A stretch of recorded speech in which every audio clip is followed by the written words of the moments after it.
Oesophageal tumours में adenocarcinoma हम लोगों ने कर लिया है। अब हम एसोफेजियल स्क्वैमस सेल कार्सिनोमा करते हैं। इसमें हम सारी वाइवा और एग्जाम से रिलेटेड इंपॉर्टेंट बातों को मद्देनजर रखते हुए इसको डिस्कस करेंगे। इसमें क्या होता है कि एबनॉर्मल प्रोलिफरेशन होती है स्क्वैमस टाइप ऑफ सेल्स की, जो कि एटिपिकल फॉर्म में होते हैं अपनी, और मल्टीपल लेयर फॉर्म होती है। एसोफेगस की हम यहाँ पे बात करें तो एसोफेगस में नॉर्मली भी स्क्वैमस टाइप ऑफ सेल ही होते हैं, लेकिन अगर कहीं पे नॉर्मली स्क्वैमस नहीं किसी और टाइप के सेल हो, लेकिन वहाँ पर भी जो एटिपिकल स्क्वैमस सेल यानी उनका cytoplasm to cell nucleus ratio disturb होगा, उनकी न्यूक्लियस में म्यूटेशन आई हुई होंगी और उनकी वॉल डिस्टर्ब होगी और बहुत एटिपिकल होंगे, उन स्क्वैमस सेल्स की प्रोलिफरेशन होगी, वो भी एबनॉर्मल और मल्टीपल लेयर फॉर्म होंगी। ठीक है, एक नहीं बहुत सारी लेयर फॉर्म हो रही होंगी।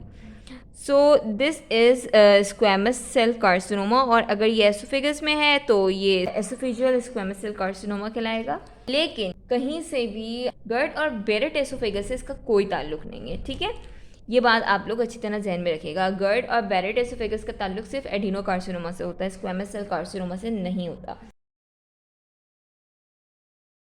सो ये क्या होता है, दिस इज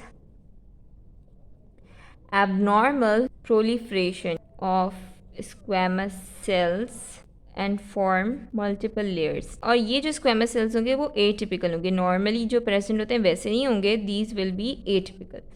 नाउ इसकी हम पैथोजेनेसिस को डिस्कस करते हैं। इसके लिए ऑब्वियसली इसमें कोई ना कोई म्यूटेशन होती है, लेकिन कौन सी चीज़ में म्यूटेशन हुई है वो नोन नहीं है अभी तक। उसकी बहुत सी कॉजेज़ होती हैं, जिसमें सबसे पहले हम बेसिक कॉजेज़ को देखते हैं। उसमें अल्कोहल, टोबैको, पॉवर्टी से रिलेटेड है ये, जो कि पुअर लोग होते हैं वो हाइजीनिक फूड नहीं ईट करते, उसकी वजह से हो सकता है।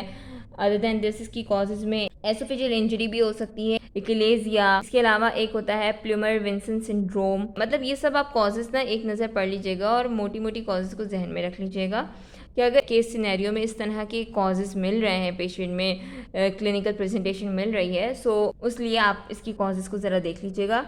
इसके अलावा वेरी हॉट बेवरेजेस जो लोग यूज़ करते हैं, रेडिएशन है, ये सारी जनरल कॉजेज़ थी। Other than this human papilloma virus भी कॉज कर सकता है squamous cell carcinoma in oesophagus. वो लोग जो कि इंडस्ट्रीज़ में काम करते हैं, चाहे वो प्लास्टिक की इंडस्ट्री हो, वहाँ पे पॉलीसाइक्लिक हाइड्रोकार्बन के एक्सपोजर से, या नाइट्रोज अमाइन एक केमिकल कंपाउंड है उसके एक्सपोजर से ये एसोफेगस की इरिटेशन हो सकती है, और that can lead to squamous cell carcinoma. ठीक है, सो इन मॉर्फोलॉजी इसमें ये ज़्यादातर, जैसे कि एसोफेगस में ज़्यादातर एडिनोकार्सिनोमा लोअर पोर्शन को अफेक्ट कर रहा था, यहाँ पे ये middle third of the oesophagus को ज़्यादा अफेक्ट करता है मोस्ट कॉमनली। पहले मॉर्फोलॉजी की हेडिंग डाल देते हैं।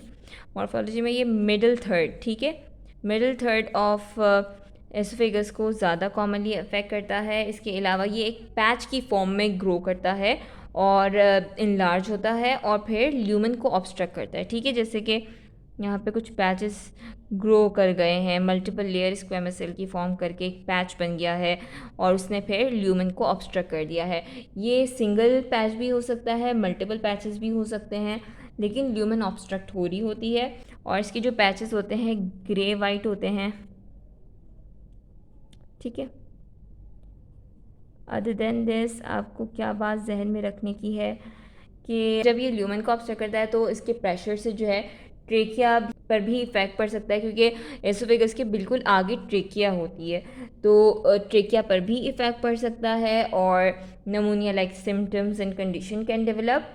और अगर इसकी जो वॉल है एसोफेगस की वो रप्चर हो जाए तो सेप्सिस वाली कंडीशन भी डेवलप हो सकती है। अच्छा, इसकी ग्रेडिंग जो है वो ऑब्वियसली डिपेंड करती है कि कितने लिम्फ नोड्स इससे इन्वॉल्व कर लिए हैं। क्लिनिकल फीचर में हमें वही प्रेजेंटेशन मिलती है जिस तरह एडिनोकार्सिनोमा में मिली थी कि डिस्फेजिया, डिफ़िकल्ट स्वेलोइंग है, हार्ट बर्न है, वॉमिटिंग है, और क्योंकि ये कार्सिनोमा की कंडीशन है तो उसमें हमें वेट लॉस भी पेशेंट में मिलेगा। So this was all about the important points of esophageal squamous cell carcinoma. Hope you like this video. Kindly subscribe to our channel, like, comment and share this video with your friends. और अगर आपको किसी और topic पे videos चाहिए so you can also share. Thank you so much. Take care. Allah Hafiz.